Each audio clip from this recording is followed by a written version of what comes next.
Montréal pue. Et ça pue partout. Partout, là, dans tous les quartiers. J'entends déjà les gens rire dans leur voiture. Tout le reste n'est que fumisterie. Donc, on veut un monde qui sent l'eau de Javel. Un monde blanc, blanc, blanc, blanc, blanc, sans défaut. Rémi Villemur. Alors, au cas où vous le sauriez pas, demain, le 8 mars, c'est la Journée internationale des droits des femmes. Et si ça vous tente de voir deux femmes discuter et ne pas être d'accord et en voir une des deux raccrocher la ligne au nez de l'autre parce qu'elle n'aime pas ce que la première lui dit, ben vous regarderez ça. Ça va sûrement se retrouver sur les médias de Cube. Je faisais une entrevue avec Chantal Ringuet, qui est cette femme qui a eu l'idée de faire une carte du métro de Montréal avec chaque nom de station accordé à une femme. Et quand je lui ai fait remarquer qu'il y avait ni Pauline Marois, ni Jeannette Bertrand, ben ça a vrillé. Donc, à un moment donné, elle s'est tannée, puis elle nous a raccroché au nez. Alors, mon cher Rémi, c'est pas tout le monde qui est capable de discuter de façon posée, d'avoir des arguments, des contre-arguments. Non, ça c'est certain. Mais en cette journée, en cette pré-journée, parce que c'est demain, de célébration, est-ce que je dois le rappeler? Parce que j'ai été sur le site du Conseil du statut de la femme, j'ai été sur le site du gouvernement du Canada et on présente la journée du 8 mars comme une journée qui vise à célébrer et à reconnaître à l'échelle mondiale les réalisations des femmes. Et moi, voilà, faisons-le. À chaque 8 mars, je constate que c'est plutôt l'occasion d'engueuler les hommes. Non, mais c'est vrai. Et honnêtement, j'ai pas les suprémacistes blancs. Et j'ai pas de problème avec le fait que, par exemple, ce matin, Rima El Khoury, dans la presse, s'en prenne aux hommes une autre journée que le 8 mars. J'ai pas de problème avec ça. J'ai pas de problème avec la lettre ouverte de Martine Delvaux. J'ai pas de problème avec ça. Je suis pas d'accord avec elle au pluriel. Sauf que, en une journée de célébration, c'est comme si je te disais, le 24 juin, là, c'est l'occasion de dire qu'il y a eu les patriotes, que le Québec n'est toujours pas un pays, que le PIB par habitant est moins élevé qu'en Ontario. Le monde dirait, mais c'est pas plutôt l'occasion de s'ouvrir une bonne bière puis de chanter du Plume la Traverse le 24 juin? Non, c'est vrai. Oui, je comprends le parallèle. Le parallèle est intéressant parce que si, en effet, c'est une journée de célébration, célébrons. Et Dieu sait qu'il y a des occasions de célébrer. Je l'ai fait d'ailleurs, Cybèle, tout à l'heure, en ouvrant l'émission, de dire juste le fait, Rémi, que moi j'ai un micro. Que j'ai un micro et que toi, Cybèle, t'as un micro.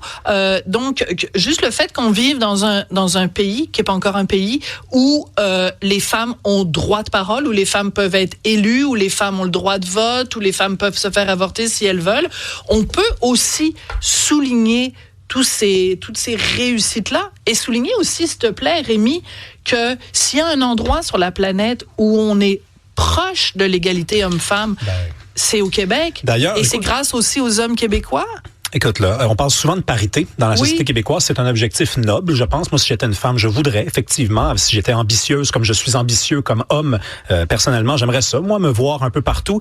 En 2022, à l'élection, c'est 58 députés sur 125 qui sont des femmes. Donc, on est à 5 d'être majoritaire. 5, là. Pas à 20, 30, 40. C'est 58 sur 125. Merci de le souligner, Rémi. 53% des membres des conseils d'administration au Québec sont des femmes. Pas 53% des plongeuses d'un restaurant Giovanni, là. 53% des membres des conseils d'administration. Ça existe encore, ça, de Giovanni? Je pense que oui. Puis si ça n'existe pas, on va en ouvrir un. Donc, depuis 2014, il y a plus de femmes que d'hommes au barreau. Pas depuis 2022. Depuis 2014. Ça fait 10 ans, plus 11 ans. Plus de femmes que d'hommes. Les facultés de médecine, tu vas me sortir les facultés de médecine? 55% des médecins.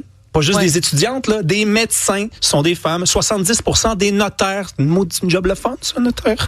70%. Bien payé, notaire. 51% des juges sont des femmes. Qui tient tête? Parce que dans les textes que j'ai lus ce matin, on nous dit, là, il y a Trump, Elon Musk, c'est le pouvoir masculin blanc. Qui tient tête en Amérique à Donald Trump? La Mexicaine.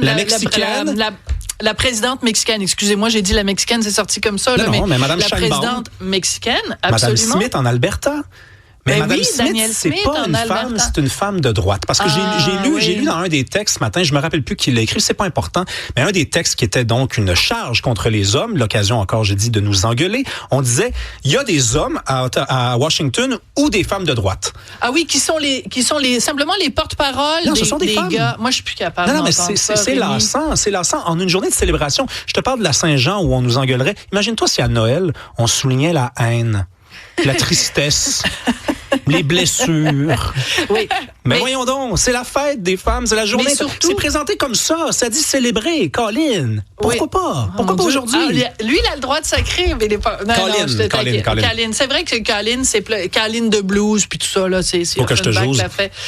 Donc, moi, je suis entièrement d'accord avec toi, Rémi, puis je suis contente que ce soit un homme qui le dise. Moi, je pense que quand on se considère féministe et quand on porte un t-shirt, je parle féministe, ces droits-là, on peut pas les avoir si on est contre les hommes. Et le meilleur exemple que je peux donner, c'est récemment, on a fait une entrevue, Cybèle, avec 2 réalisatrices du film sur l'avortement. Exactement, c'est ce que je pensais. Et 2 témoignages importants. Il y avait le témoignage de Patrick Marcellet, qui parlait de à quel point lui, ça l'avait affecté quand... comment il l'a accompagné. Oui, puis comment ils avaient choisi comme couple que leur première enfance, que cette première grossesse-là finirait par un avortement. Mais aussi Henri Morgentaler. Je veux dire, il n'y a pas de droit à l'avortement au Québec s'il n'y a pas, et au Canada, s'il n'y a pas Henri Morgentaler.